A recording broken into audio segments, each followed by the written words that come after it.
Hello and a very warm welcome to the Late Night Lounge here on Latte Firm, Friday the 12th of September. And as I mentioned yesterday, the international break has come and gone and Arsenal are back in action tomorrow. The early kickoff on Saturday, home to Nottingham Forest. Welcome one and all. I have had a crazy week at work, a very demanding work, family life as well, family week. And I am ready for this weekend. I am buzzing to get back to the Emirates tomorrow, and I hope you are all sharing that sentiment. If you are tuning in for the first time, please do bear in mind these are the laid-back, chilled-out shows where we just go into a lot more detail, take it slow, and let the good times roll. I've got two bandits waiting in the green room, as it were, ready to join me tonight.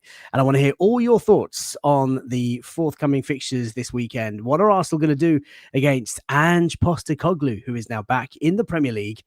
And he says that he's always won honours in his first season as well. So that's going to be quite interesting. Welcome to the chat. Welcome to channel members. Welcome to Patreon members. Let's just enjoy. Drop a like on the video. Jizzle McDizzle, first in the house, says, evening Gooners. Praying for 3 points against Nottingham Forest at lunchtime tomorrow. Hopefully we won't need to rush Saliba back, playing every 3 days now for the foreseeable future. Well, we're going to talk about the contract talks that are going very, very well, quote unquote. Bukayo Saka and William Saliba closing in on new deals at Arsenal. How good does that feel? We'll talk about the need to fire on all fronts. We've got fixtures coming up left, right, and centre. I know you guys love it when I say it. The games are coming thick and fast. We're going to talk about all of that stuff.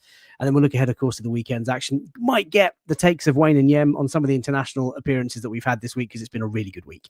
Karen, I salute you. Hello. Hope everyone is well. The ladies smashed the West Piggies 5-1 tonight. That's right. Russo amongst the score sheets. Arsenal women doing really well tonight, beating West Ham away 5-1.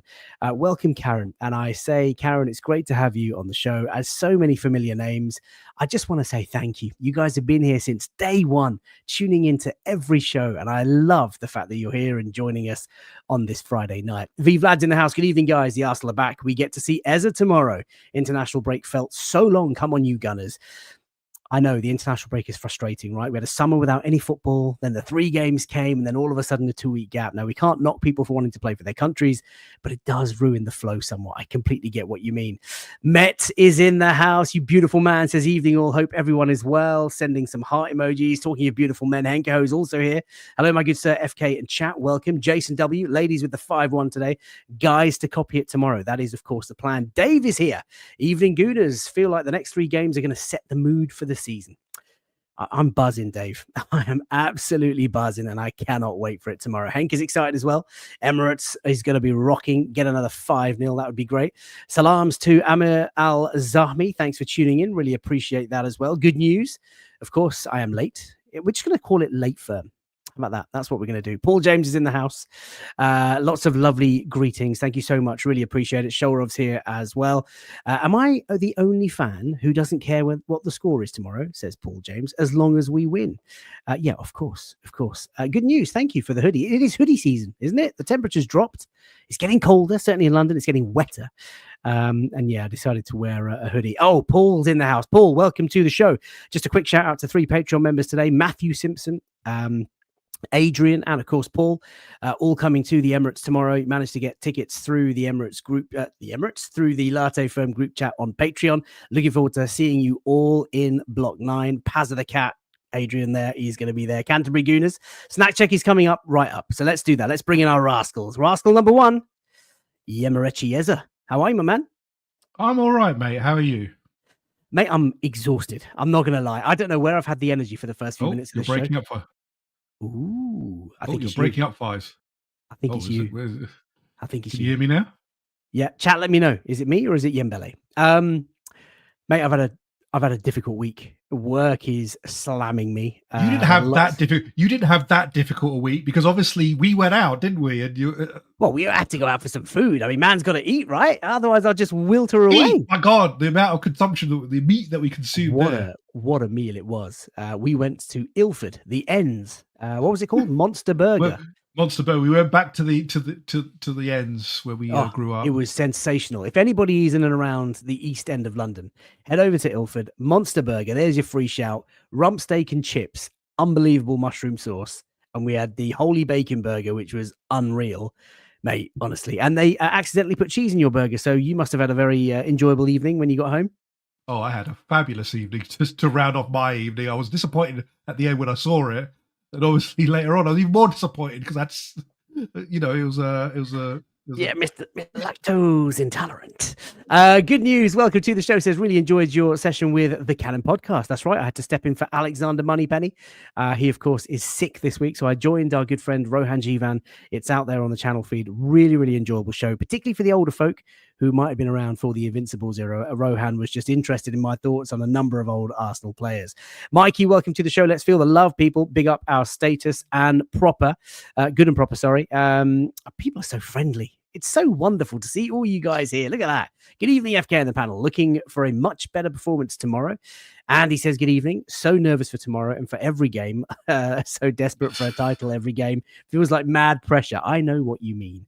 Alison is in the house. Alison, hope you've had a tremendous week. Good evening, all. Good to see you back. I love it. I love it. The vibes are positive, yeah. How's your week been? Yeah, busy, very busy. Obviously, we're gearing up for our little ones to head off shortly to their first away trip. So, yeah, just busy, school and all that. And then, a few bits and pieces going on work-wise. So, yes, getting busy. But that's good. It's good. It's a good thing. Good. People have confirmed that it was indeed you losing your signal. So can you sort out your camera, your Wi-Fi, your mic, all that jazz, mate? You've only been doing this for a couple of years. I'll go and check the internet signal right now. Just go and call up the broadbandings and the technicalings. No, why do you stereotype people like that? You do it first of all. Oh, please, Mr.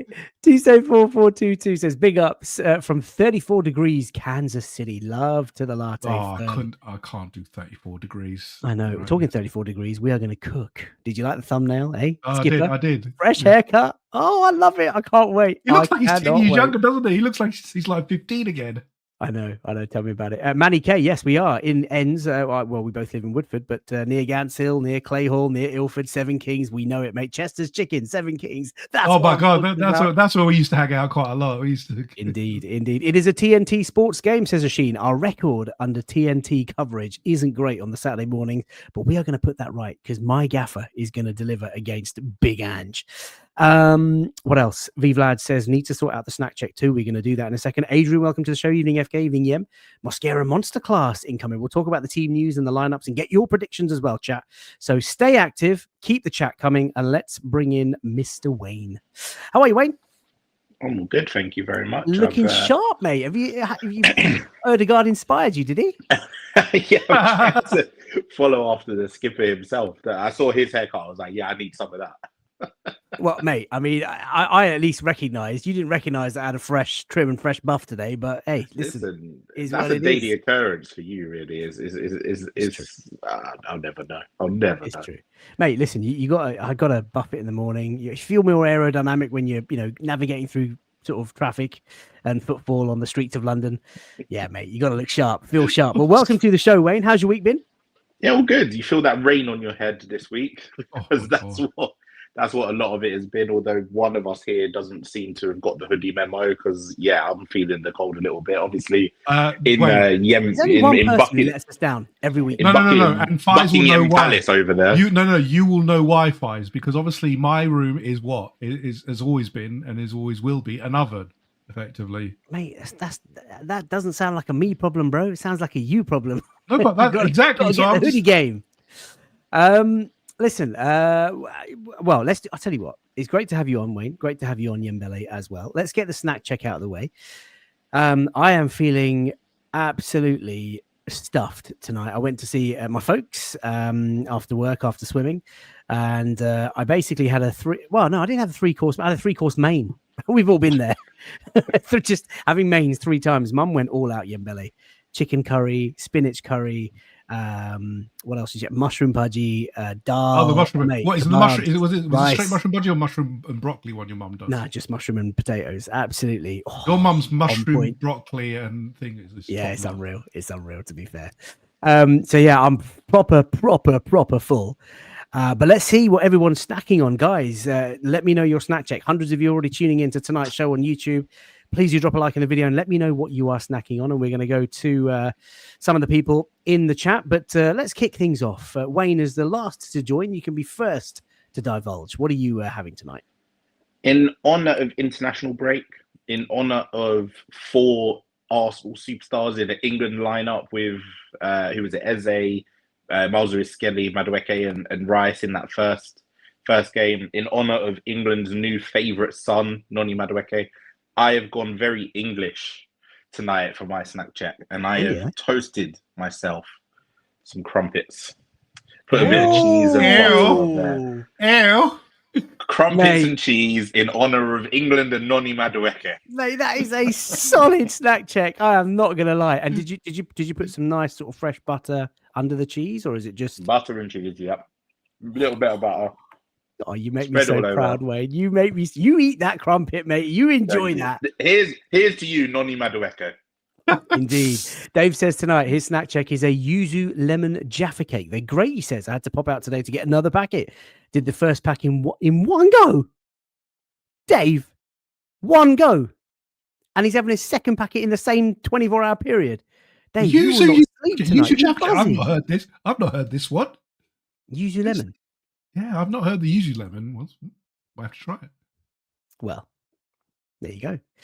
Yembele. Come on then. Right, I got 2. Tell us what you're having tonight. I've got 2. Disappoint so I'll start with the liquid. No. That's a cool word, disappoint.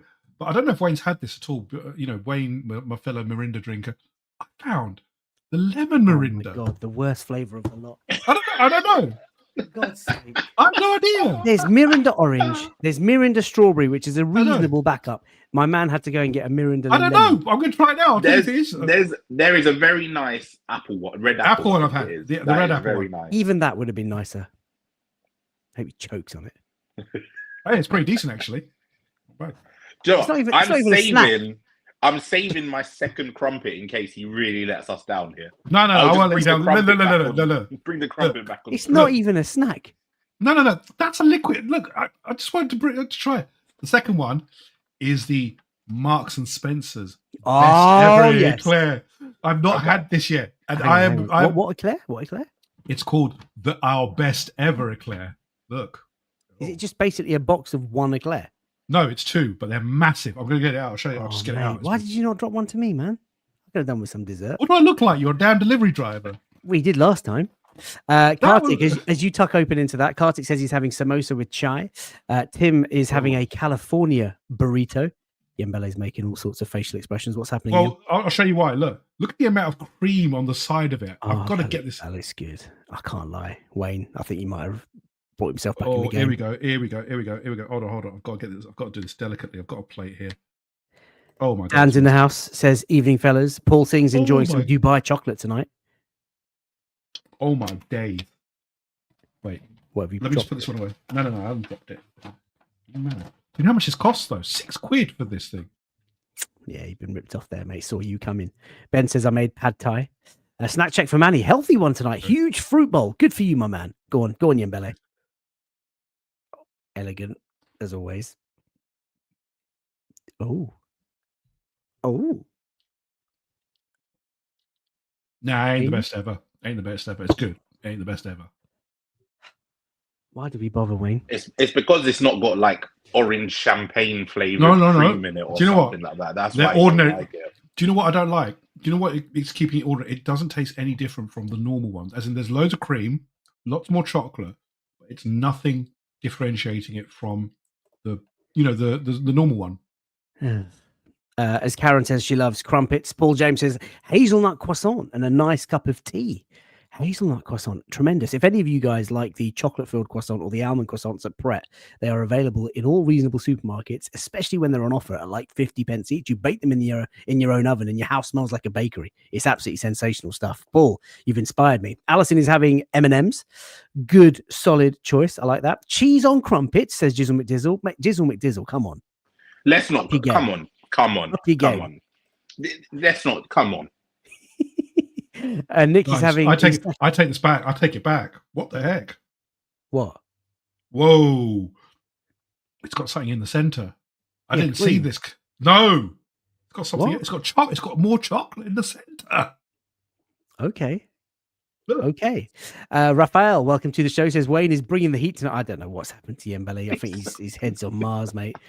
You're getting a lot of He's like love. a child. He's like a child. He's literally like a child. Pazza is mum crumpets. I think you meant to say crumpets, unless you're talking about someone's mum's crumpets. Let's not go there. Nick is snacking on enthusiasm and pizza. I think I've just read that one out. Amir says he's having cheesecake and Arabic coffee. Yeah, Wally's a big fan of Arabic coffee. Ian, snack check tonight, Quavers and a Green Club biscuit. If you like a lot of chocolate on your biscuit. Yeah, I like it. Green Club, what's that? That's the mint, isn't it? Yeah, from memory. Mint and cheese crisps. Not sure. Not having that one. I've just seen what Jizzle McDizzle puts on his crumpets, and I want to log off. Hey, there's nothing wrong with. Where is it? Where is it? Oh my god, the chat's wild. What's he got? He's messaged. Hang on a second. Saw a raw onion like it's an apple. You are taking the mick. Saw, come on. Jizzle McDizzle is just below that. I love a crumpet, but it needs to be peanut butter and what? What are we doing here? We found the yem of the chat. Such a great country. We found the yem of the chat. The yem of the chat. Now, come on. Jizzle McDizzle's name and his profile picture, the Victor Gyökeres celebrate. Is it Victor? Or is it him? Looks like it's him. That's terrible. Reggie Perry is getting a good grounding in British snack culture. Talking of British, obviously I'm full. I've been eating ridiculous amounts of food this evening at my mother's house. So in my tremendous mug, by the way, available at arsenal.com, I have a brew and I've got a very English selection here of good old custard creams. I've not had a custard cream in a long time. Wayne's giving the old nod of approval. Mate, you know what? Absolutely tremendous. I just got a dunk now.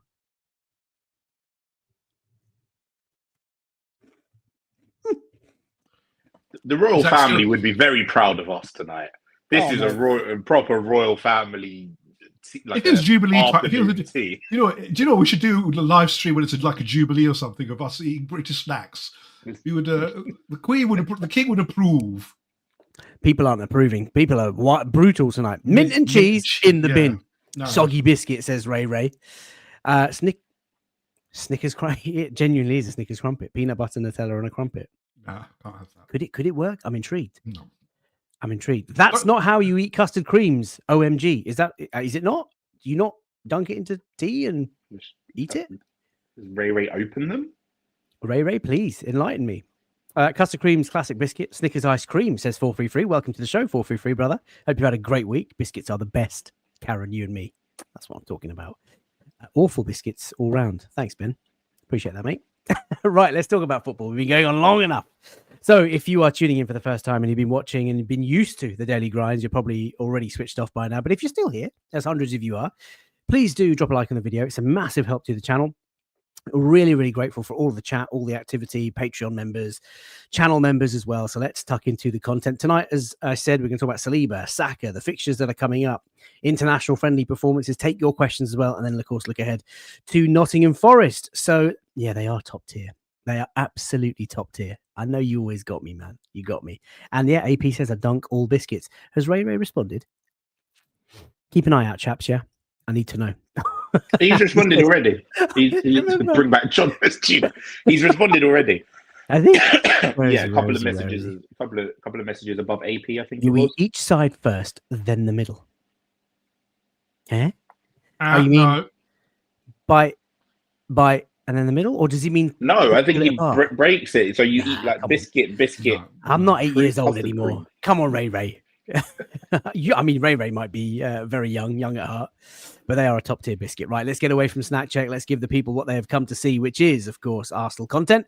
And let's start up with the contract news, chaps. Mikel Arteta in his press conference today describing it as talks are very, very good. Now, potentially the dumbest question of all time for an interviewer to ask Arsenal fans on an Arsenal podcast, but how good is this news? Yembele. It's positive. Obviously, we just want the actual contracts to be done. I mean, that they're proceeding in the right direction is always good. But until they're signed, you're always still nervous, especially with Saliba, because obviously we know Saliba and the links to Real Madrid have not died down, and Real Madrid are Real Madrid.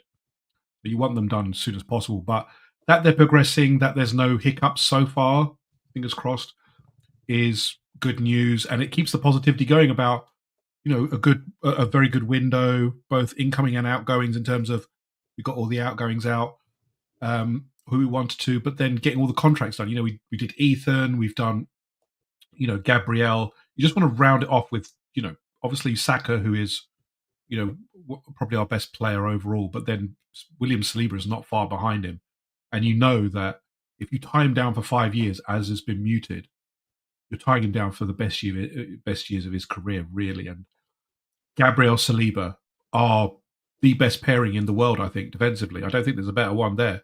So you keep them together. That's your defense sorted for a number of years with good options around them. Bukayo Saka again, if he can get back to his fitness, keep him, and hopefully with some more rotation, then you've got one of the best right wingers in the world. Probably will be the best right winger once Mo Salah retires, whatever that is. But it's all positive, and that's what you need. You want those two signings done as quickly as possible, so you don't have any of this what we had, in the Wenger years, where it got down to 1 year and you were kind of worried about, is this going to happen or not? You don't want that, and I think we recognised that a while ago, and so that we're trying to get these done before we get into that 1 year cycle is always positive. So yeah, good news, get it done, and then I'll be much happier. Well, we know, Wayne, that Saka and Saliba, both 24 years of age, have 2 years remaining on their contracts, with their deals expiring in 2027. Mikel Arteta today talking about how he is confident of talks. He's impressed with Berta. Talks are very, very good, as you can see, quote unquote. 5 years on the table for each of them. Really important that we get them signed up. And no qualms from me, certainly, about them being both the highest paid players at the club. You, Wayne? No, not at all. I think they both kind of proved at this point that they are at the elite of all of the elite in world football. So whatever they're paid, whatever their bonuses are, whatever the structure of their contract is, they thoroughly deserve it. I think in Saka's case, most Arsenal fans are a bit sort of concerned and a bit worried at this maybe contract situation in terms of length of years. Like, I know previously we've had some issues where maybe his agent hasn't been the most favourable to us and has maybe looked to negotiate a 3-year deal with a 1-year option, and that doesn't really give us security as a team. And I'm not suggesting we should be looking to sell Saka or get rid of it, but like you mentioned there, that 5-year deal being on the table is massive, and it's not something to kind of sniff at, because he's 23 now, coming up to 24. By the time that deal is kind of done, he'll be in the middle or maybe just nearing the end of whatever prime years, or he could still be fit and firing like Mo Salah is at the moment. And you've seen exactly just how long his prime has gone on for. So yeah, it's fantastic news, and for both of them to commit to us when really and truly both of these two can fit into any team in world football. The fact that they want to fit in with us and stick around, I think is really like massive news. And as a chat is saying, real credit to Berta, because when you look at the list of things that Berta had to do at the start of the summer, not only in terms of the players that he had to sign and bring in, but also the players that he had to keep. These are the last sort of two outstanding jewels, and the fact that we're so close to getting them done is just brilliant news.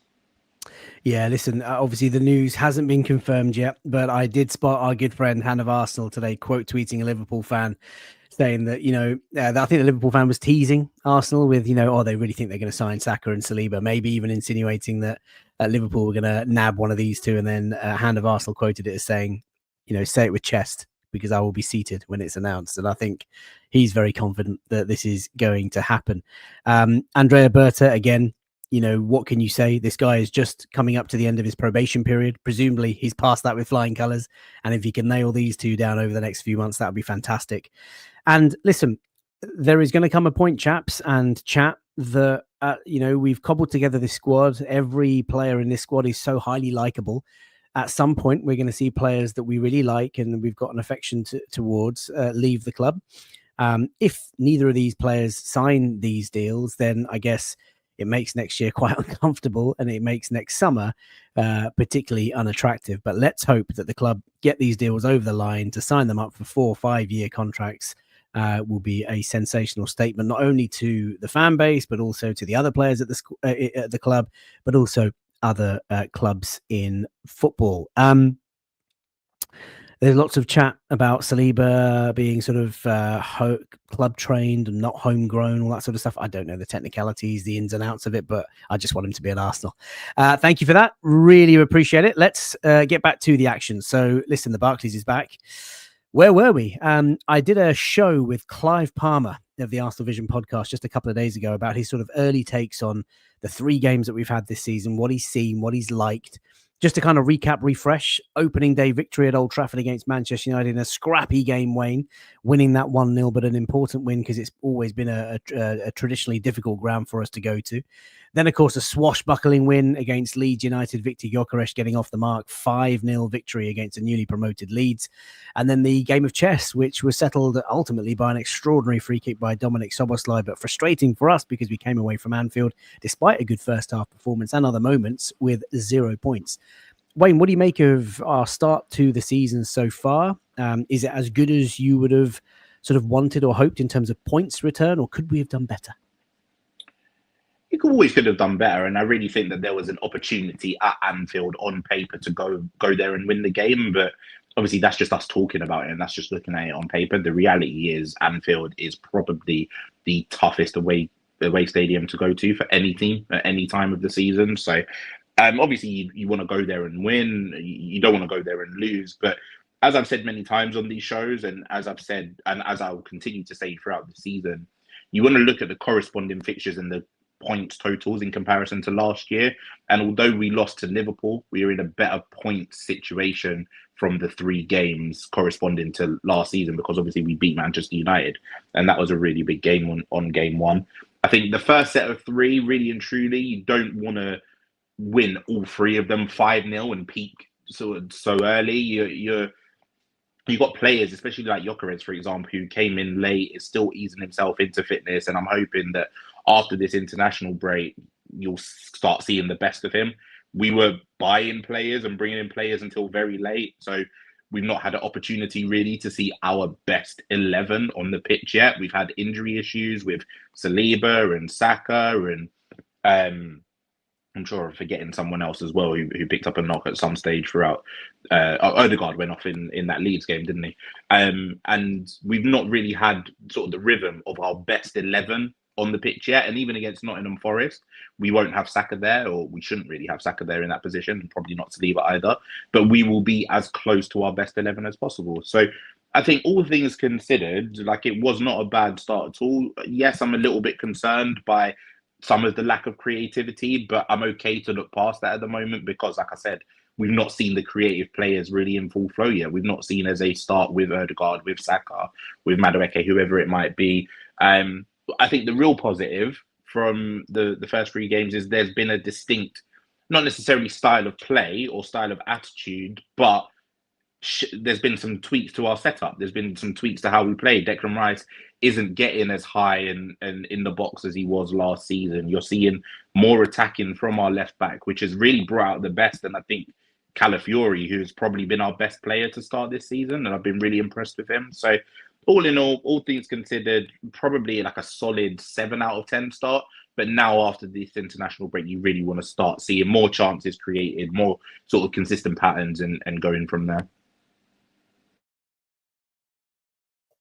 Hello to Alex, says, cheers, lads. Wrapping up work here in California. Then it's pizza and movie night. Let us know what movie you're watching, my man. Then 3:30 a.m. waking up for the match tomorrow. Yeah, we forget the early kickoffs here in London, here in the UK. I mean, early morning starts or late finishes to people watching from all over the world. Let's bring you into this. D-Day Spring says, considering that we get to click 6 points out of 9 is a very good return and good start.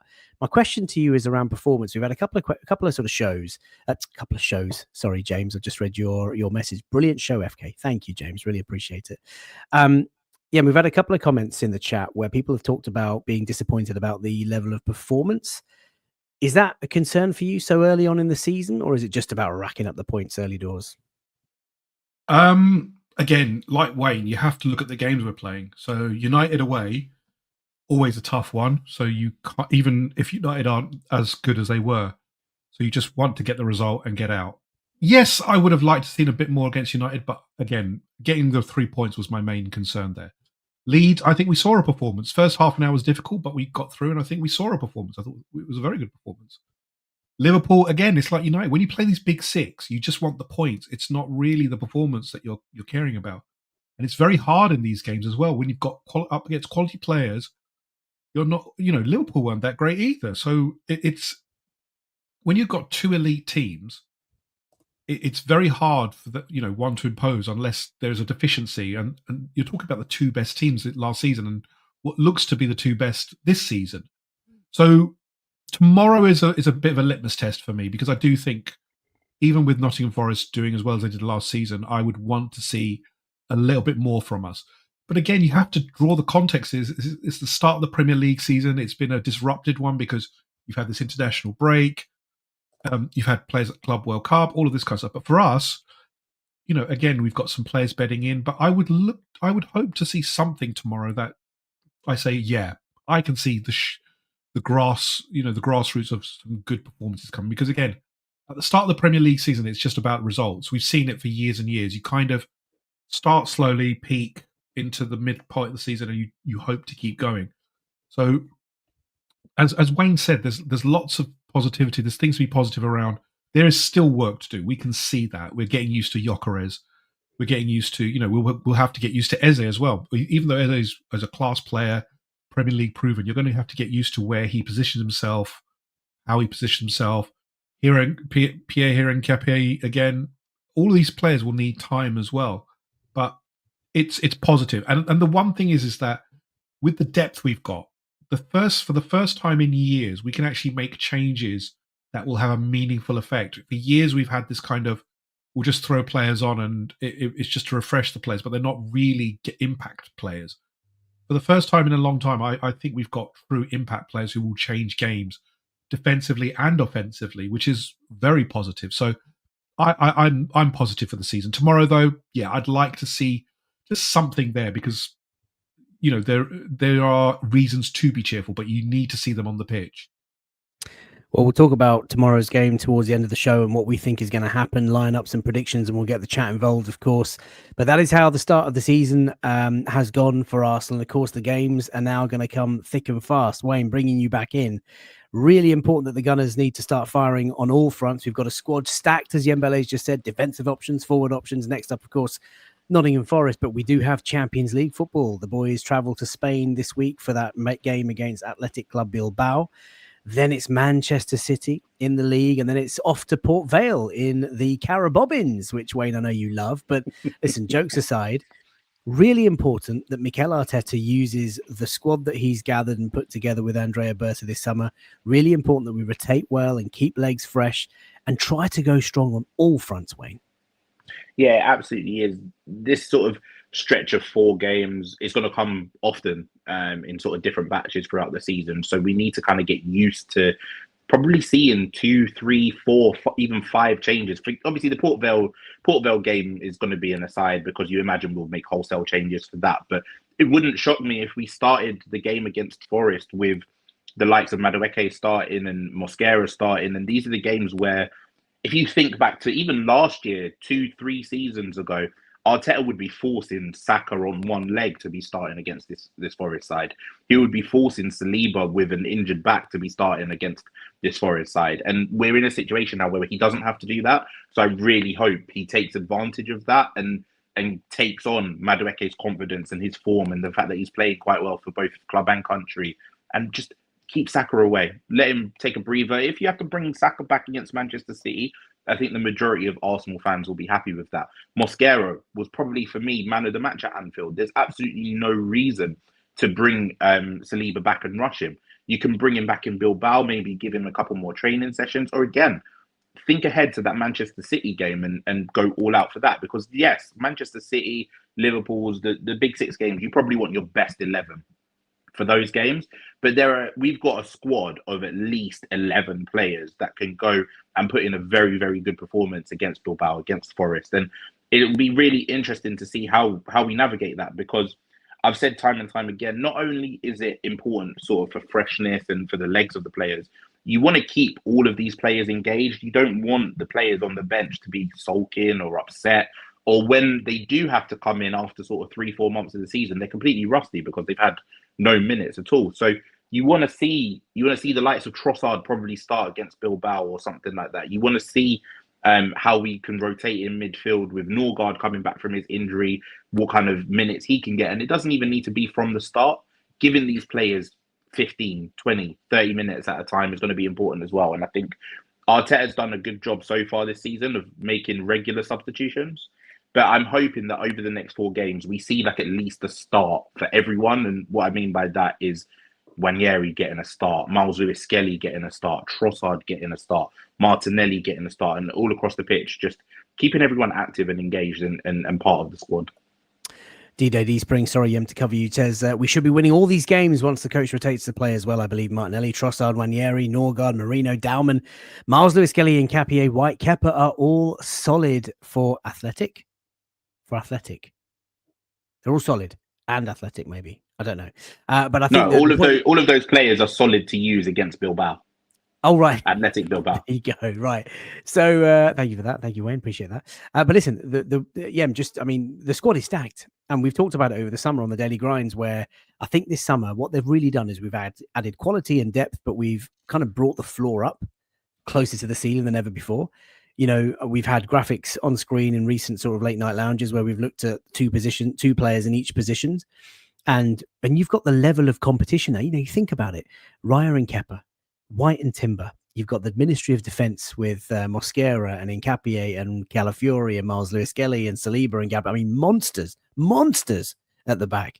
In midfield, I still think we're one light, but with Norgard and Zubimendi and Rice and Marino, who we're going to talk about next, and Odegaard, and then the attacking flair that we've been craving, Madueke, someone who can break the lines and run at his fullback, and Eza the same, who's so creative and shoots on sight.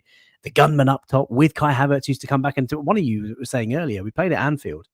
We played at Anfield without Ben White, Kai Havertz, William Saliba, Bukayo Saka, and Martin Odegaard. Like those 5 over the last 2-3 years have been regular starters for Arsenal. You take just 2 regular starters out of Liverpool, like key players. You take the captain out, as we had our captain out, Van Dijk, take out Salah. They're not the same team. So we have got a serious squad. I really, really sort of love that. Yem, it is important. And I went to this has just prompted me into thinking about it. Nick saying, seen the Arteta and Steve Kerr leadership video, which is on YouTube. Check that out. Obviously, we had a couple of tickets, went along, gave a couple of tickets away to Patreon members.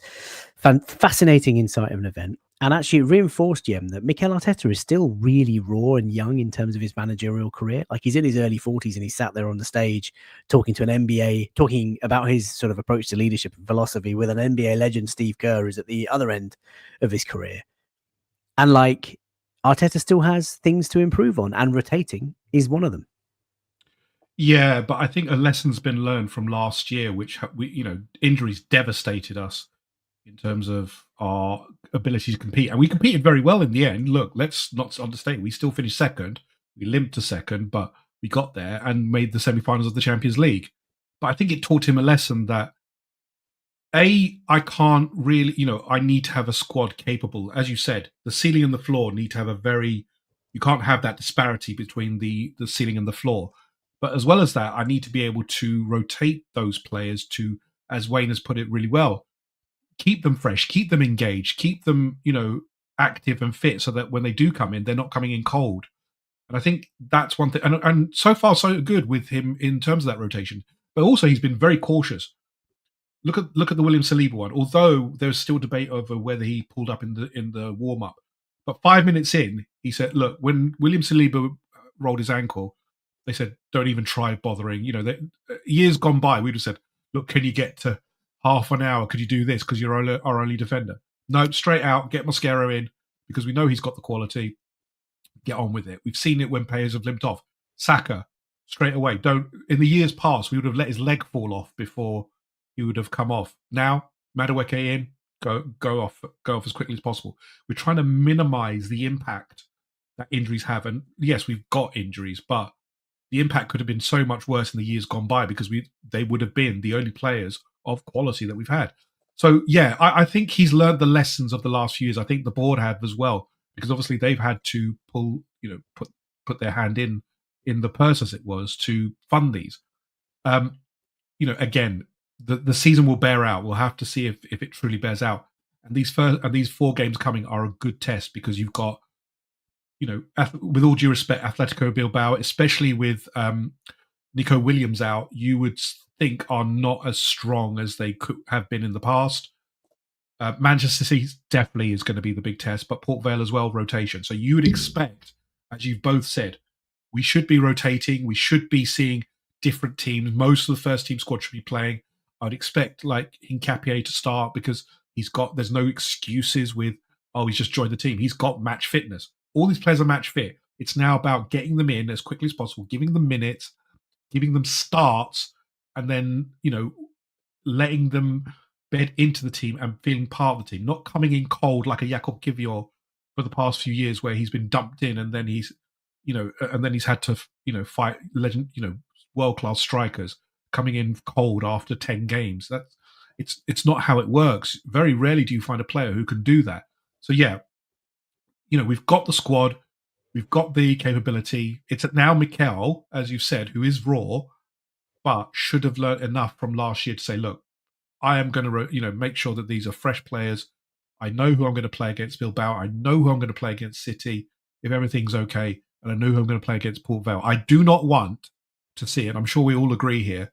Bukayo Saka or some of the key players like William Saliba, etc., starting the Port Vale game. That would be a travesty again if we continue that kind of, run that we did in the last couple of years. We should have a squad capable of competing in that game and winning that game without counting on the first 11, if you call it that. Indeed. I mean, I can't remember the last time when I felt we had injuries, but I wasn't as scared and terrified of playing a game. Like even at Anfield last week, I know it would have been ideal to have had all of those 5 players. And even when Saliba sort of went down injured, like your heart sinks, but the way Mosquera came in and just played that game, sensational. And I'm really optimistic. I mean, this is a great quote. Our squad depth is scary, but not for us. I love that Gunny Guna. That meme. Oh, it's so good. Call an ambulance, but not for me. I mean, listen, we'll talk about Forest and their transfer activity shortly, but let's just talk about Ange. He's now back in the Premier League. Are you surprised, Yem, that he's come to Nottingham Forest of all teams? No, I wasn't really. I kind of smelt something here. When the timing was that, Nuno was fired, and then literally 3 hours afterwards, he was linked as the primary first choice, and then the day afterwards, he was in the seat already. This one was planned. I think the moment that Nuno made the announcement, he did it to the press, I think the wheels were already turning. I think Marinakis, you got to give him credit. He's a very, very clever director. He knows what he wants.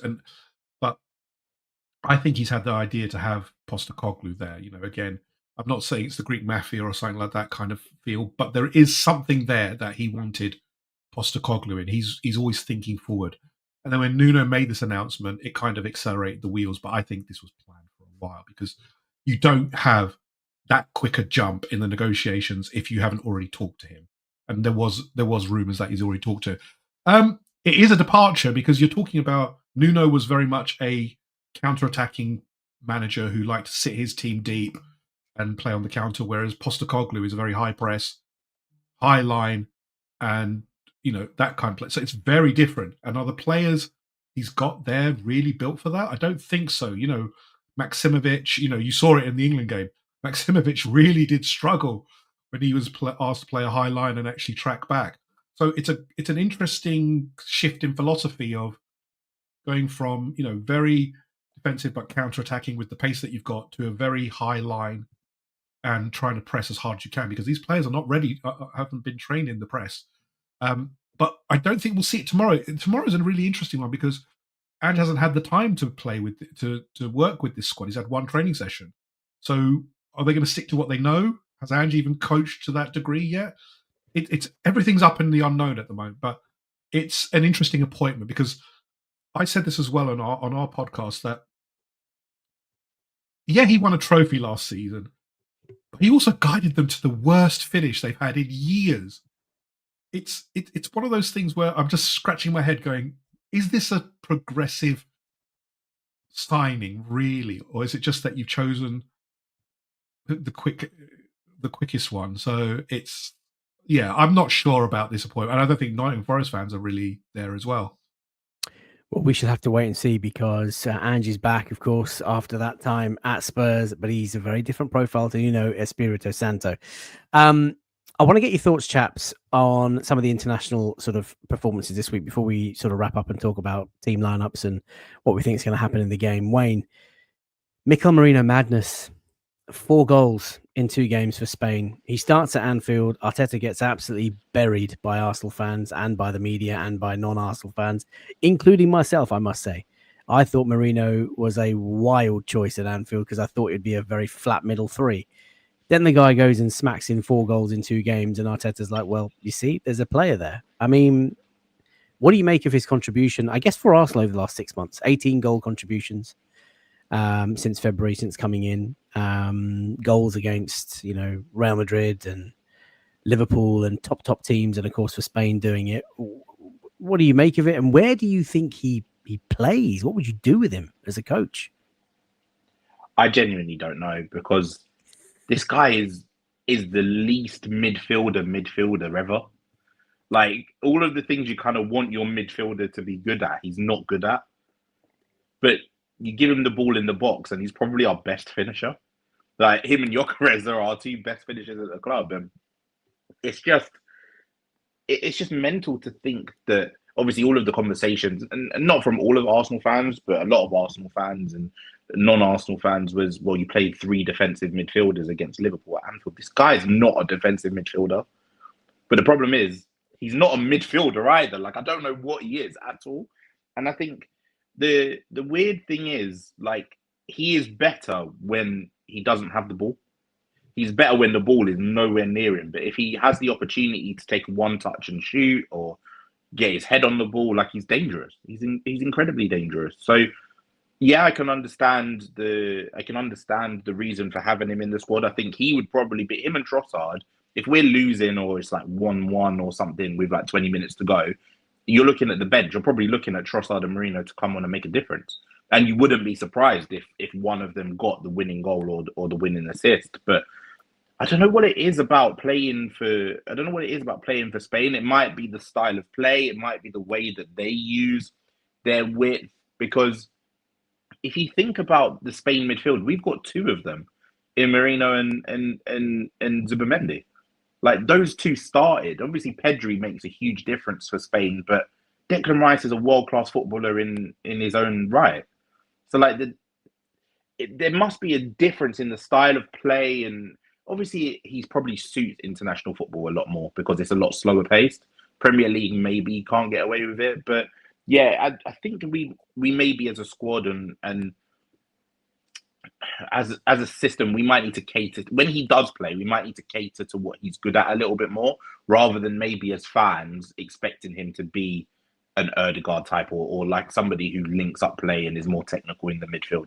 We need to kind of suit him to the way that we play football a little bit, rather than just expecting him to fit in and plug and play how like Declan Rice would play on that left hand side, for example. Lots of people talking about Mikel Merino's finishing ability. Alex, Merino is so underrated, in my opinion. He's a Spanish McTominay. And as someone who obviously was the identifier of McTominay's talent years and years ago, I concur. I mean, look, just with you, I described Merino to Clive as a Swiss Army knife. Like, I don't know. He's not the best tool for any of the jobs, but he is a tool for any of the jobs, and he could probably do a job. So whether he's in midfield, whether he's at false 9, whether he's a second striker, whether he's playing up top, whether he's just an impact sub off the bench and he comes on and you chuck it in the Mixer FC and just let him get on the end of stuff and finish things, he's a great player to have in the squad. And we forget that he's 29 years of age, one of our oldest players in the squad. Mikel Arteta has talked passionately about how intelligent he is tactically. So he's obviously got a role to play, a model pro, blah, blah, blah, blah. And we've got so many youngsters coming through the academy. He's obviously a good role model, good influence to have. And listen, he doesn't cause any problems. To me, he seems like a really straightforward, humble, down-to-earth guy. But I still don't know how Mikel Arteta is going to get the best out of him, but we shall see. Jason says he's a second striker. And if we use him as that, will explode. Raphael says he respects his ethic and his experiences. I can't pronounce that name. Cryo Hazard 69. Those finishes for Spain aren't coming from any other players in our squad. And a call for playing him at number 10, says Boston, behind Gyökeres. He's in such good form, too good form to be benching. Yem, I want to get your thoughts on the next player that we're going to focus on the internationals, and that is the skipper.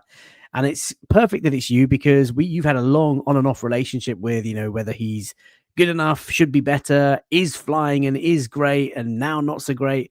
But look at him. New haircut. I think he had a fresh trim and then Norway hit 11. Barclays isn't ready, mate. What are your thoughts? It was against Moldova, so let's just temper it a little bit there. But Moldova, Forest, no? Okay, go on. What are you thinking?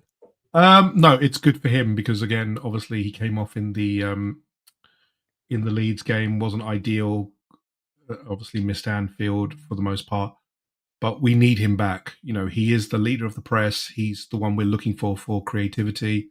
Obviously, we have a few more players in there like Eze now, but it's always positive when he gets a goal and assist. That's what you want from him. That's what Victor Gyökeres needs. That's what the players need. So any chance for him to show his talents is what we need from him. And we're, obviously looking to him tomorrow to have an influential game. That's what we need this season. We can't have another campaign like last year from Martin Odegaard. We need him at his best, because when he's at his best, Arsenal are at their best. That's just the facts. So no, it's positive. Keep the vibes going and make sure that you can perform tomorrow. That's all that we ask for. Wayne, it's crucial, in my opinion, that Odegaard gets back to his brilliant best if Arsenal are to do anything on the sort of trophy front this season. Yeah, you're not wrong. But I think even if he isn't, I think the real positive thing that I saw is, I don't know if you saw the highlights or if you at least saw his assist or one of the assists to Erling Haaland. Oh, yes. That's what we bought Victor Gyökeres for. Victor Gyökeres is not Erling Haaland. Like, Erling Haaland is the best striker in the world. But you can see Gyökeres making that run. You can see him finishing like that as well. So that's the kind of relationship that we want our striker and Odegaard to have. And that's what Odegaard's able to do when he is at his best. So even if he's not doing all of the things that he's done in the past and maybe not as influential in the past, as long as he's probing and as he's attacking and he's not playing safe and he's trying to play those dangerous passes through to our striker, then yeah, it will only be a positive. But I think he looks fit, which obviously for a lot of the second half of last season he didn't. And there was talk of him potentially needing surgery or whatnot, but it doesn't seem like that's the case. Right now, he looks fit and ready for the season. So that's a huge positive. It is. Jason W says, I watched the full 90 minutes of the Norway game. He looked like he was fitter than he's been in a year, which is really, really important. Mikey says, I saw some promising signs from him on international duty. Chris, shout out to Dowman, saying he's going to be better than all the number 10s in 2 years' time. Mate, it might not even be in 2 years' time. The boy is sensational. The other player that I wanted to focus on was, of course, new Arsenal player, Noni Madueke. Madueke magic for England. What a goal it was. But Wayne, sticking with you for a second. This is a guy, I'll go first, who, when we signed him, I think we all found it quite sort of jarring that we went to Chelsea and gave him 48 million quid and got another player who was going to be cast off as a flop or as someone who wasn't quite up to standards for them. We've tried, as someone who owns and hosts a sort of channel, I tried to sort of justify it and understand it, and I was trying to convince people, actually, no, maybe he could be the one. But what I've seen from him, Wayne, I love that he's trying so hard. I love that he wants the ball all the time. I love that he just wants to run at his fullback, go inside, go outside. Look, the familiarity with his teammates, the automatisms, the movement, anticipation of the centre forward and all that sort of stuff is going to come. The relationship that he's going to have with his right back. He might play left wing, might play right wing. But you can't ask for more than what I've seen in the first sort of 3-4 games if you include the Emirates Cup. And what I love, and Yem, you'll know this sitting in the North Bank lower because we've been doing it for years. He is a player that is exciting. Like the ball goes to him and there is an expectation and an anticipation. And like immediately, Yem, we're just off our seat going, go on, Nonny, take him on, run at him. Like go, take on your fullback. And I find this player very, very exciting and appealing. Wayne, what do you make of him so far? I'm in the same camp as you. Although one thing I disagree with you on is when you were discussing sort of that signing from Chelsea and the amount of money. I genuinely don't think that was the issue with a lot of Arsenal fans. I think it was the fact that we signed him before a left winger. I think it was the issue that we signed him before Eze. Now, if you look, because everyone panics that we wouldn't get Eze. Yeah, that we wouldn't get that. He would be the Eze. And if you look at it now, like looking back, we've got Eze, who's probably going to be our left winger. We've kept Trossard, we've kept Martinelli. Yeah, we probably needed a natural left winger. Like I can hear that, but we've not signed Madueke to be that left winger. We're likely going to play Eze there. So you can look at Madueke now and you're thinking of it, he's actually here to be that competition for Saka, to be that backup for Saka. And now Saka's injured and you need that backup. We've got a perfect player in that position who is in some good form, who's really sort of trying to make it work at Arsenal. And he's been good every time he's played for us, whether on the left or the right. I was really impressed with the way he attacked Kirkes. Like, they had a really good battle at Anfield. He was probably our best attacker. Kirkes had some sort of dodgy moments against him, made some good tackles against him. And on another day, Madueke probably comes away with a goal or an assist. But he was dangerous. And that's all you really want from a winger. You want someone to attack and not stop. And it was a really good goal that he scored for England. It was just something that he kind of deserved for his all-round performance. And you can just see when a player is playing confident. We saw that with Kai Havertz a couple of seasons ago. Like, he was so down in the dumps. He was scared to do anything. But the minute he kind of got that first goal, and yeah, it was a sympathy penalty, but after that sympathy penalty, he just shot up. And players that play with confidence, we say it all the time, confidence is a hell of a drug. And it's just something that they want to keep going and going and going. And you look at the potential lineup for Nottingham Forest, Madueke has to be in there, not only because Saka's injured, but because he deserves it based off of his performances. So, yeah, I'm actually looking forward to seeing him hopefully start that game on Saturday. And it'll be good to see him as a front four of him, Eze, Gyökeres and Odegaard, because that's an exciting and different front four to what we've had over the past 2-3 seasons. And Yem, as the person who started the petition, what do you have to say for yourself? I'm joking. I love you, man. What are your thoughts on young Nonny? Yem? No, I think he's been outstanding actually since his move. I think he's been different. He's, in most games he's had an effect. That's what you want. At Anfield, probably our best attacking player in terms of output. Then for England, it's carried through, and I think, hopefully that's a real confidence boost to him to say, look, I can do this. I'm going to be, I'm challenging one of the best right wingers in the world, but I'm up for the challenge. And as Wayne said, tomorrow, who here is worried about Noni Madueke starting on the right wing? No one is, because he's done really well and he's shown his quality. And for us, that's massive after years of worry, and we haven't had a true backup to Saka. We haven't had competition for Saka, because that's what it is as well. It's competition. You want competition for Saka because, with all due respect, we love Saka, but also he's been comfortable for a number of years. Noni Madueke is hungry. He wants to compete, and that's what you ask for. You want competition to make sure that you've got the best. But it's absolutely fantastic that you've got a player who is banging form, and he is banging form. And then I'm excited to see him tomorrow. I can't wait to see what he can do, to see if he can build on that England performance, keep making those runs, go at their left back, and then try and get a goal. Because again, from what I saw, if he can keep doing that, Arteta said he's on the verge of exploding. If he keeps doing what he's doing, he's going to get there, because it's just, he's got the talent. There is talent there. It's about his end product. He takes on, he challenges really well and gets into good positions. It's the end product. That's all we were looking for. But really positive. I've really enjoyed watching him, and I think tomorrow again, I think it's going to be a really good day for him. Positive is a great word. I'd actually describe Madueke's play as positive. Like, he takes the ball, wants to go forward, wants to attack, wants to create, wants to just get in the box. And I love what I'm seeing. If this is the snake that we think it is, and apologies if it's not, no need to worry about Saka injury. We'll be all right. That's him. If that's you. That is absolutely him. Is it him?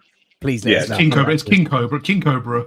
Yeah, Dave says Madueke was like the Raya signing. Thought why at first, but they both made me go, oh, that's why eventually. Well, we'll have to see because Noni Madueke is doing bits. Right, let's go on to the home straight, just approaching the hour mark.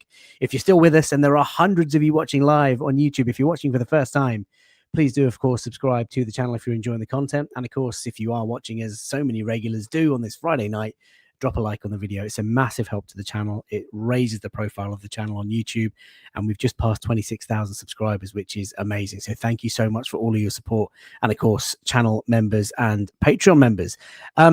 Let's move on to Forest, and just very quickly, I mean, look, Edu's there, Marinakis is there. We've talked about Ange coming in and being a slightly different profile to Nuno. I did a match preview show, chaps, last night with Wolfie of Forest Fan TV, and it was a really good show. He talked about, you know, the managerial change and what he's expecting and the transfer activity and what Marinakis is like to have as an owner and prospects of the season. And then we talked about Mikel Arteta, and I would say our viewers were triggered. It is, I think, commonly accepted now that non-Arsenal fans don't like Mikel Arteta. Wolfie was certainly not having it. 5-6 years, spent £1 billion, not won a trophy in 5 years, not the man to win the league. I mean, obviously, it wasn't the show to just kind of, you know, go and, dispel some of those myths. But I sort of came back to him with a very quick paragraph. But yeah, that to me, as frustrating as it is, because I think football fans that don't watch Arsenal, that don't live in the bubble, they kind of get carried away with all the lazy rhetoric from the pundits and AFTV and the like. And, you know, they hear the noise and they kind of just believe it and accept it and think it's true. And it's frustrating, but that's the reality. You know, so Arteta is under pressure, and we know that some of our own fans don't quite like him. But on the show, we talked about Nottingham Forest's activity over the summer, and they've had a crazy summer of activity. They spent more than £200 million in one summer, which is insane. And for a club that was, third with 3-4 games to go last season and finally ended 7th, they've got European football. They were really going places, and hopefully, in their opinion, they will be trying to push on this season. So on screen, chaps, you can see some of the signings, courtesy of PremierLeague.com. Former Arsenal boy Omari Hutchinson, their most expensive signing at £40 million this summer. Dan Ndoye coming in from Bologna, very quick right winger. James McAtee, of course, released from Manchester City. They brought him a very talented prospect. So yeah, they've been very busy in the transfer market. Douglas Luiz de Dembele is someone that Arsenal and Edu was interested in. So they've been busy. They've been adding depth to their squad. What do you make of the window? Is it what you expected, Jem? I think Marinakis has backed the team as you'd expect. They're moving into Europe. It's not been the case of we'll just stick with what we have. He's gone for it. He's gone for the juggler. He's put his hand in his pocket. You can't argue with it. The question will be around some of the quality.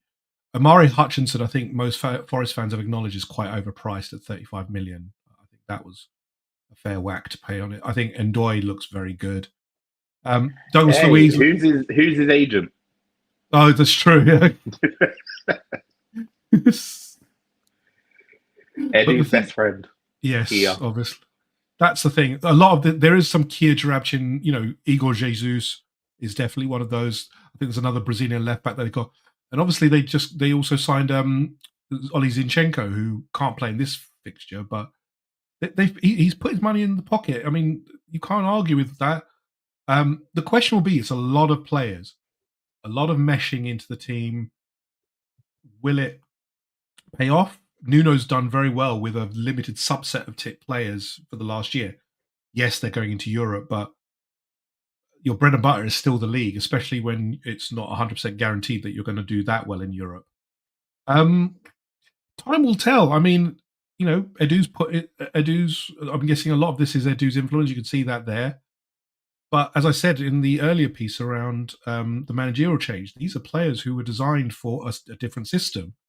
So will they bed in as expected in a different kind of requirement? So you can't argue with the spending they've done. It's now a question of trying to bed them in. Andrew's got a lot of work to do. He hasn't had the preseason either, so it's there to be seen. They've got a demanding schedule. This is the first time as well. Like us, they're going into the 4 games in a limited spell. We've got the experience; they have not. So yeah, interesting.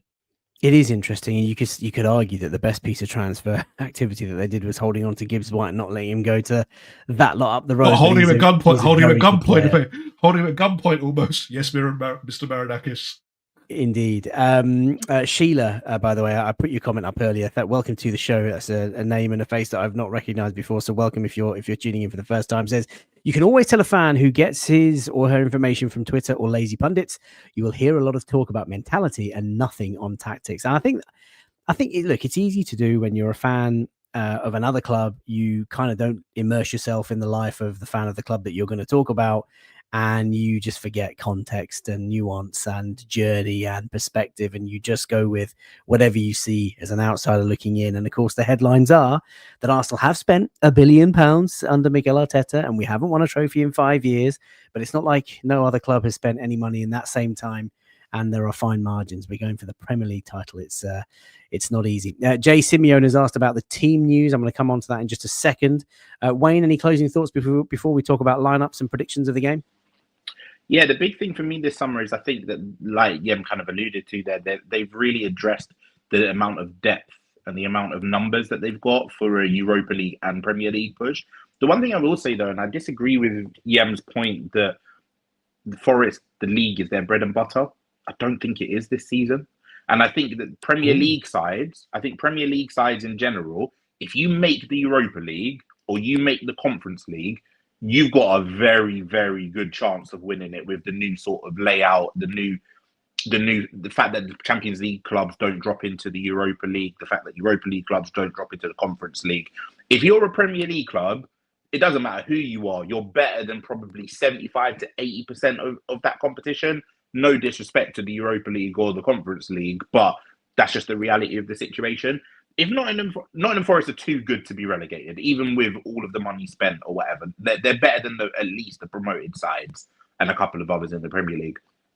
If they had a season like Spurs, for example, where they finish 15th, I don't even expect them to be that bad, but if they finish 15th but win the Europa League, that Champions League money sets them up basically for life. And that's what I feel Marinakis and hiring Postecoglou is probably going for. Now, they really got into the Europa League through a back alley, dirty tactic way, which I really, really don't like, because I never think that things should be decided in that manner. But the reality is they're in the Europa League, and the quality of the competition means that they should be looking at the quarterfinals at a bare minimum. And if you get to the quarterfinals and you get a decent draw, then you could be going all the way to the finals. So, yeah, I think they're way too good to go down. And if they put all of their eggs in the Europa League basket, it wouldn't surprise me and look to maybe finish sort of 9th or 10th. If they can consistently go up the league, like obviously no Forest fan will want to be in a relegation battle. I don't expect them to be. But yeah, I think they'll be really looking forward to those European journeys because they've not been there for so long. And yeah, because of the quality of the Premier League, I think they've got a really good chance of going far. I mean, their fixtures are actually interesting. You know, like they've got Real Betis and Porto, probably their hardest ones. So other than that, they've got Sturm Graz, Utrecht, Malmo, Midtjylland. They're not anything that you think they wouldn't lose. They should win those. If you see what Spurs and Man, even forget just the like jokes around Spurs. Spurs and Man United were what 15th and 16th last year, 16th and 17th. Yeah. They were crap, and they weren't 16th and 17th because of the Europa League. They were genuinely both rubbish all season long. They were both rubbish. And the quality this year is not great again in the Europa League, is it? And what was the most difficult contest either of them came up against? Bilbao and that was awful. Yeah. Like Nottingham Forest can beat those. Like Lyon and Bilbao are bigger names, probably not historically, because obviously Champions League, blah blah blah, or European Cup, I should say. But on paper, Nottingham Forest are they'll be one of the top. The Lyons and Bilbaos of football this year. Absolutely, yeah. Interesting. Well, we'll talk about starting lineups and predictions in just a second. And of course, I'll get the predictions from the chat. But Mikel Arteta, of course, chaps, had his press conference today. Some of the things that I remember him talking about, he's obviously talking about injury-wise. So Bukayo Saka still out. Decision needs to be made on William Saliba, who is back in training. But I hope that actually Mosquera just gets his home sort of debut in the Premier League. That would be wonderful. Just let Saliba rest and come back. Arteta also confirmed that there were no new injury concerns after the international break. Ben White is also trained. He is okay and ready. Piero Hincapié is ready to go. Maybe potentially likely to feature against Forest. Darren Arsenal on Twitter saying that there's going to be a new debut tomorrow. So it could be either Christian Norgard or Piero Hincapié, but we shall see. What else is there that he talked about? He talked about the Liverpool defeat and how after a defeat, ideally you want a game within sort of 2 or 3 days to get it out of your system. But of course, we've had the international duties and we're going to have to wait to see what comes back. He talked about David Raya, 41 clean sheets in 99 games for Arsenal. That is the best in the history of our football club, potentially 42 in 100 tomorrow. Then he talked about the contracts, which we obviously talked about. And Kai Havertz is looking really good. He's walking freely, going to start doing some bits with the ball. Very tough decision for Arsenal to allow him to go and have his surgery. But of course, they don't know the time frame just yet. So those were the sort of snippets from Arteta's conference. As I was talking through that, I have just basically brought up the lineups of both of the teams in tomorrow's game in our last fixtures. So we were at Anfield. There is the fixture. There is the formation courtesy of PremierLeague.com. And Nottingham Forest were battered at home against West Ham. You remember the Lucas Paquetá celebration, but 3 goals conceded in the last 10 minutes. When I look at the Forest team, and of course, Wolfie from Forest Fan TV last night was giving his views. The key thing that jumped out to me was that he thinks Chris Wood is a doubt because of New Zealand international duty and travel. And Chris Wood is a guy who scored 20 goals in 36 games last season. He's got 2 in his first 3 for Nottingham Forest this season.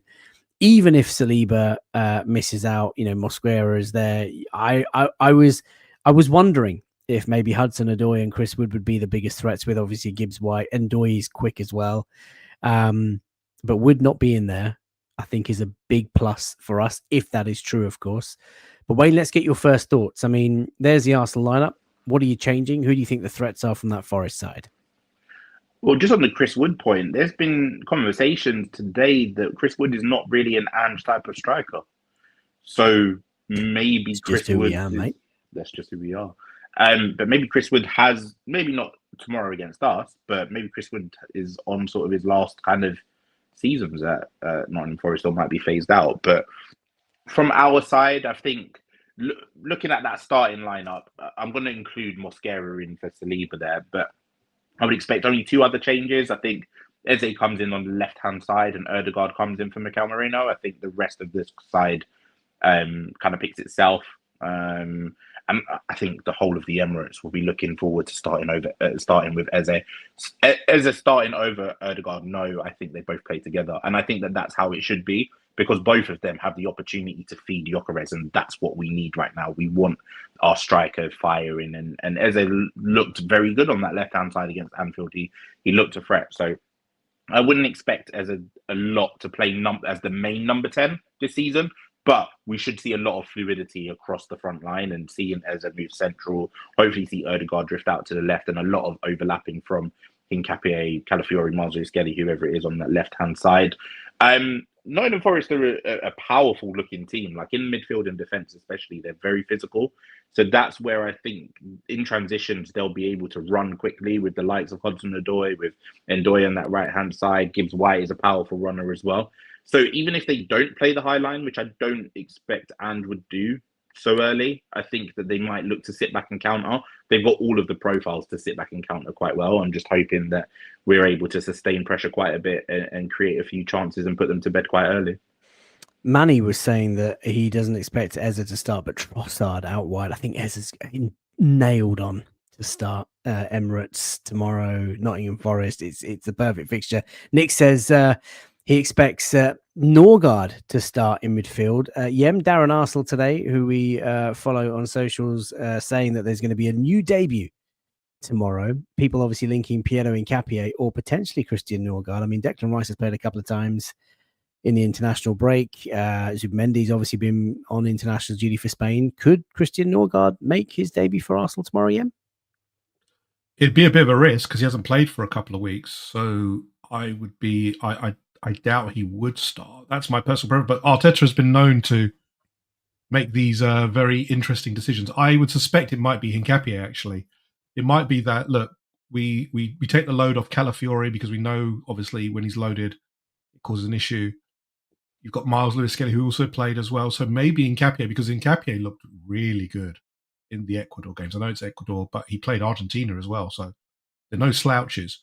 I wouldn't have a problem with Nketiah starting. I think he's got the tools to play in that defense. He can push up. He can play, the defensive game if needed.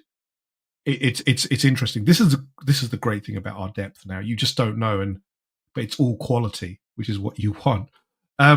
I agree with Wayne. I think Eze has to start the left.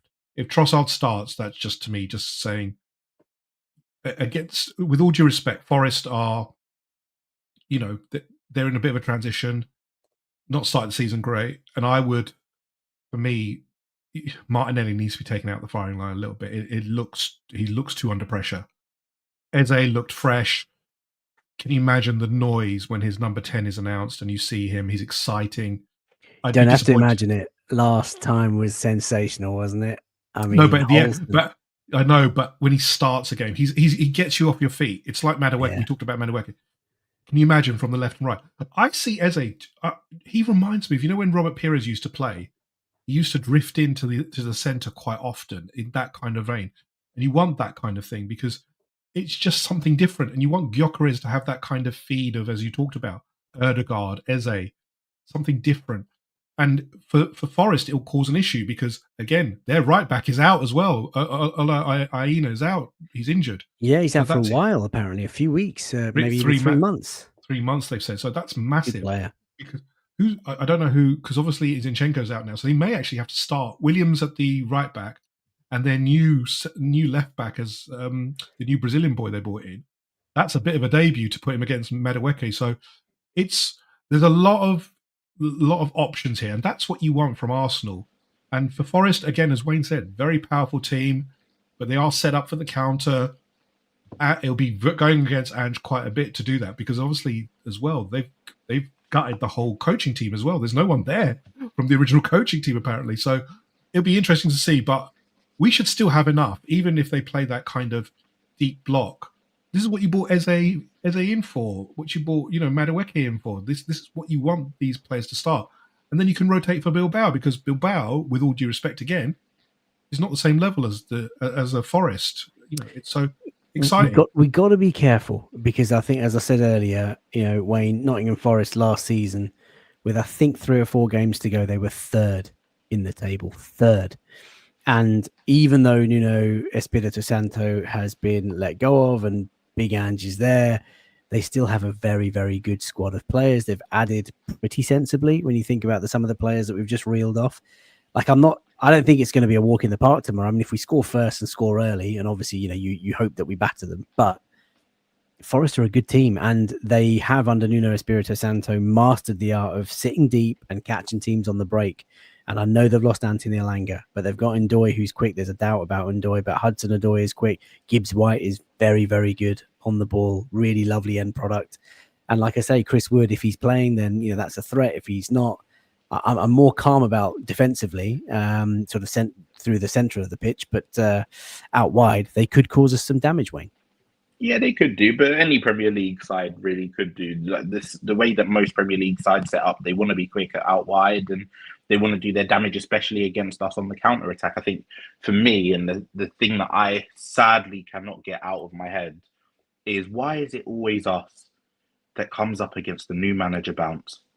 Why is it always Arsenal that has the new manager bounce? Yeah, but I'd be worried if we were away. I'd be really up. I'd be so like annoying. Tonight. My mood would be, oh my god, City Ground, early kickoff, Ange's first game at home, TNT Sport. Nah, mate, it's just no. But we're at home. I get you, but new manager bounce sucks. I just hate it. I just hate it. Adds an unnecessary. Like we're favourites. I still expect us to go on and win the game, but it just adds an unnecessary element of nonsense because that's all the narrative is, and it's always against us. Everyone always sacks their manager against us. And I don't know what it is or why it is. It's always us. But more disappointingly, I feel like we deserve to play against Zinchenko. Madueke against Zinchenko would have just been lovely. Like, it would have been really nice to just see. It would have been nice for us to give Zinchenko a round of applause and then for Madueke to just take him to town. Well, we shall see. Obviously, Zinchenko can't play against his parent club. Nick says it feels weird having such quality on the bench despite his selection. Arteta has a great headache. Before we move on to some key match facts and get predictions from the chat and yourselves, I think we're all agreed on the lineup then. So Raya in goal. There were a few people sort of saying maybe this is a game for Kepa to start. But I think Raya will start. Timber or White at right back, chaps? Timber. Okay. Saliba, obviously, if he's fit, he plays, but I don't think any of us want to see him rush back. No, so you don't. Even if he's fit, don't play him. Yeah, exactly. Don't put the risk. No need. You don't need to risk him. You don't need to risk him. He hasn't played for a couple of weeks, but anyway. Exactly. You don't need to. Saliba, Gabriel, so Mosquera and Gabriel Magalhaes. Left back, we have 3 to choose from. Are you guys going with Calafiori or are you playing Piero Hincapié? I think Hincapié might start if Darren Arsenal's following through, but there's no way Hincapié starts, mate. Miles Lewis is right there. Calafiori didn't play in the second Italy international. Like, he played all 90 minutes in the first, didn't play a single minute in the second. Assuming he's fine, he plays. Vlad says, I'd rather Saliba played today, as in tomorrow, and rested in midweek. He doesn't have you can't do that. You can't do that. First game of the Champions League, you've got to set the tone. Yeah, I kind of see that point. Okay, left back. So, I mean, look, personally, I don't think it's going to be Hincapié. I think it'll be on the bench. I think Calafiori probably gets the nod if it's Timber at right back, but if it's White at right back, I'd like to see Miles Lewis. Skelly. Midfield-wise, I think we're all agreed. Marino, despite his antics for Spain, down to the bench. Zubimendi, Rice, and Odegaard, the middle 3, yeah? We all in agreement with that? I think I think you go double pivot for this one. You don't do a flat 3. So you play Odegaard as a natural outright 10? You have to. You just got to let him roam because that's what he did for Norway. Why? I don't know why we continue with this whole 8 thing. He should be the number 10, drifting behind, put the balls through to Gyökeres, feed him. Well, what I can't wait to see is when we have those games where Rice just plays or Zubimendi plays as the 6 and you've got Odegaard and Eza as the 2 8s. That's going to be sensational. And up top, I think we're all agreed. Noni Madueke on the right, the gunman. Nobody cared about me until I put on the mask. He will play through the middle, and Eza on the left-hand side for his debut. There is that. Right.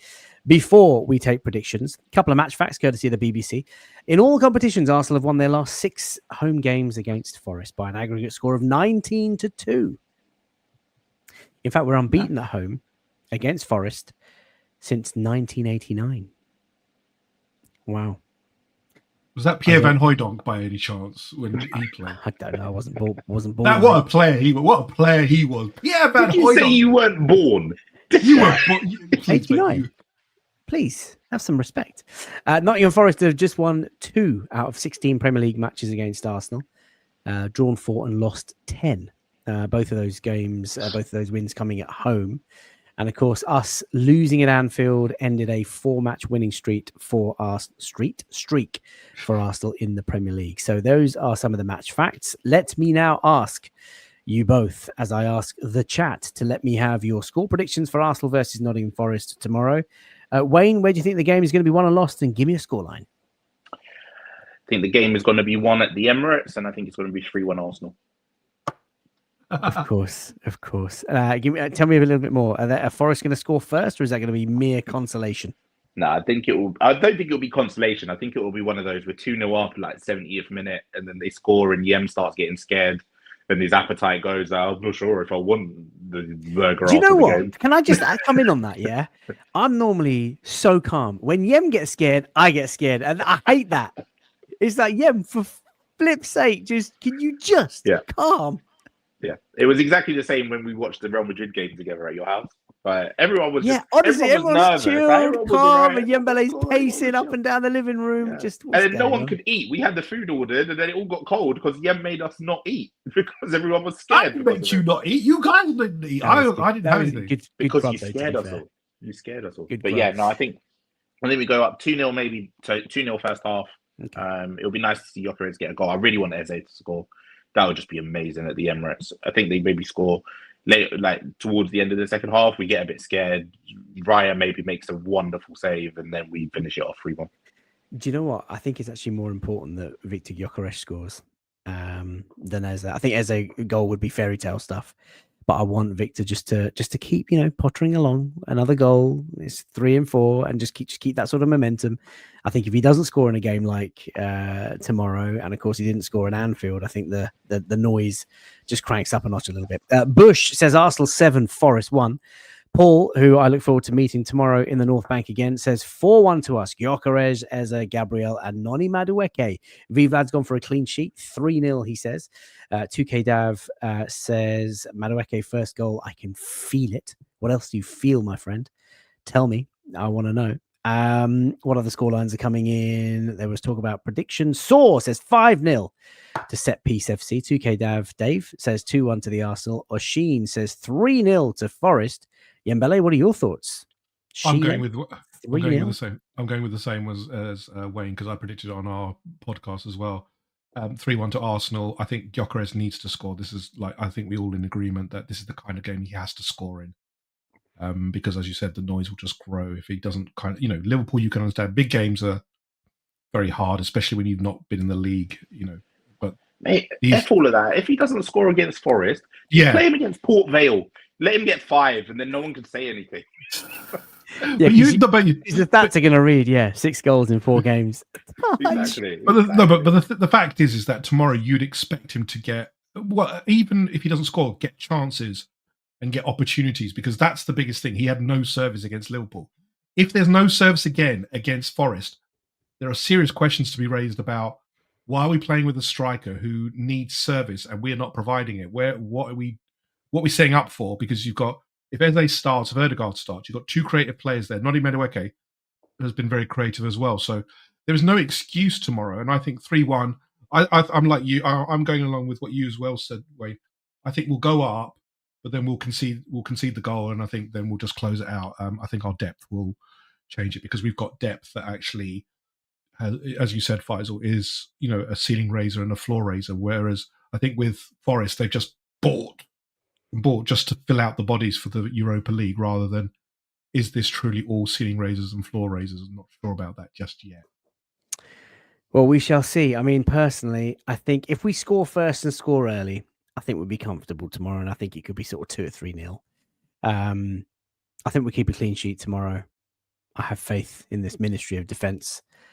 I can't wait to see what we do going forward, and I think we'll win. So even if we don't score first or early, I think we'll chisel out some sort of a victory to get the 3 points. And listen, what a weekend! I love these Saturday early kickoffs when you win, because you can sit back and enjoy the 3 p.m s, the 5 p.m, the 7 p.m. I think it's a late kickoff tomorrow, and then Super Sunday, Manchester Derby this weekend. Manchester Derby. Arsenal newbie says 4-1 to the Arsenal. Mikey has gone to reflect the women, saying Arsenal men's are going to go 5-1 as well. Adrian, if Mikel has not got a fresh shave, it'll be nerves and tension. I think it'll be freshly shaved for tomorrow's game. Shall we look at the league table, ladies and gents, boys and girls? No music. Why no music? Copyright, my friend. Was it the league table music that was copyright? He said it was the league table music. Yeah. No music. That makes me sad, man. That makes me sad. Right, let's bring up the league table. We can't bring the music, but just imagine it in your heads for just a second. Here we go. So courtesy of the PremierLeague.com, as you can see, Liverpool. See, it's so different without the flipping music. Liverpool are playing Burnley tomorrow. You would expect them to win that game. New boy Alex Isak likely to be in the squad. Chelsea are playing Brentford. That is a Saturday evening kickoff, I want to say. Yeah, that's going to be an interesting game. Chelsea, of course, such a stacked squad as well. Arsenal, of course, early kickoff at the Emirates against Nottingham Forest, who are much lower down the table. The Scum are in 4th. They are away to West Ham, who have banned half scarves. Saw that. You are not allowed to enter the stadium with a Spurs and West Ham half. Everton are at home to Aston Villa. Jack Grealish playing against his former club. Sunderland playing Crystal Palace. Bournemouth, the battle of the coaches, this one. Iraola and I forget the name of the Brighton coach, the German dweeb. Özler. His name. Yeah, Özil, happy whatever his Özil. name is. Palace in 8th place are playing Sunderland, it looks like, and the Manchester Derby Super Sunday, 4:30 in the UK. Where is that? Is that the Etihad, lads? Etihad. Will Sesko start? Will Sesko actually start? Did I read correctly that Amorim said that they are a better team than City? I mean, he's setting himself up there based on the data, based on the heat maps, FK. Yeah. Hey, look, actually, they are. Onana doesn't play anymore, so that This is true. Nottingham. By the way, how funny, Emi Martinez, saying his goodbyes and crying for Villa, expecting to sign for United, and then ended up staying. Just ridiculous. Nottingham Forest are 10th. That is who are coming to the Emirates. So played 3 games this season. Forest 1-1, drawn 1, lost 1. Brighton are top of the bottom. Leeds United, after that heavy defeat to Arsenal, are in 12th over Manchester City, who host Manchester United, and that is the best of the rest. Aston Villa, Unai doing what Unai does, 19th place. Newcastle sinking down to 17th place, just after 3 games, of course, and Wolverhampton Wanderers firmly rooted to the bottom of the table. And that is your Premier League. So it's so different without the music, isn't it? So different. I can tell you've just lost. You've lost all your enthusiasm. I've lost the enthusiasm for it. What's the point? End the stream, Dave. You're gonna have to get made. You're gonna have to get one made. Yeah, you should have beatboxed. I mean, don't forget your FPLs, guys. Don't forget your FPLs. I really want to just play the music for a minute. I just want to. What? Get the strike on it. Get the strike on the first strike. The problem, the money is not important. I mean, it's sort of pennies, and it all goes towards the running costs of the channel. And I appreciate everyone who contributes via channel memberships and Patreons. But it's the copyright issue. That's the big thing. Because if you get strikes, then of course your channel can be frozen or even shut down, and that's not what I want. Vive lads, mate, I feel it, man. I feel it. Doesn't hit the same without the jingles. I'm gonna have to try and figure out a way of working our way around that. Right, we're gonna leave it there. Hour and a half, bang on. Great show. Really enjoyed tonight's show. I feel happy after a very difficult week. Here's a question. Well, you're meeting Yem in the morning, so no, he's not coming to the game. He's got to go to his aunt's house or something. I don't know. 5-0 Arsenal then. Sheen says, do we like Eza for FPL or too much rotation risk? That is a question that I'll let you guys I'll let you guys figure that all out. Oh, there's a guy in the world of Warcraft fandom who made some music for creators when all the DMCA stuff came out. I don't know what that means, Karen. So he's made like alternative, like as in not quite there but close. So you can find all of that kind of stuff. Okay, I royalty free. Just look for royalty free. Yeah, royalty free music. That's what I'll do. I'll find something similar. Thomasin, who has actually not said Arteta out. Says big up guys. Eza in the number 10 tomorrow. Odegaard benched. I have a feeling somebody's going to be very disappointed. Saying, bring me to but he's not. Sick show, lads. Says Arsenal newbie. Thank you. Really, really appreciate it. Appreciate all the love. Hope you guys have a tremendous weekend. We'll be back tomorrow with a match reaction video. I told my wife today that I'm going to miss the start of my son's birthday. She wasn't too happy. So I think the match reaction video might be a little bit later in the day. I'll try and race home, get to the party. He's doing some sort of go-karting or something at a local school. And then I will do the match reaction in the evening. If anybody wants to follow Yembele, he is available at Verge59. Owner and host of the Red Lines and Half Spaces podcast, a new episode recorded today with our good friend Joe Husson. If anybody wants to follow Wayne, he is, of course, at Wayne's World 20 _ co-host and owner of the Can You Believe It podcast with our good friend Met. Have you done an episode recently? Yeah. Wayne? One coming out tomorrow morning. Tomorrow. One coming out tomorrow morning to preview the Nottingham Forest game. But while we've got everyone here, obviously tomorrow's a big day in London. There's like 5 matches going on or Premier League matches all going on in and around London. And there's a bunch of other stuff outside of football. So everyone, just wherever you are in the world, just stay safe. Make sure you're taking care of yourselves and your loved ones. Indeed. Bye to you, Karen, as well. Love the wavy hands. Always been a signature sort of sign off from you. Paul Singh, just another shout out. Patreon members, really appreciate all of the support. 3 of you, Matthew, Paul and Adrian coming tomorrow. Thanks for nabbing tickets on the ticket chat on the Patreon group. If you want to support the channel, head over to patreon.com/lattefirm and support the channel for the price of a coffee a month, a fancy coffee. Really appreciate all the support. I think we're going to leave it there. Enjoy yourselves. It is 11:30. It's getting colder. It's getting wetter. And hopefully it'll rain goals tomorrow at the Emirates Stadium. Look after yourselves. Bye for now.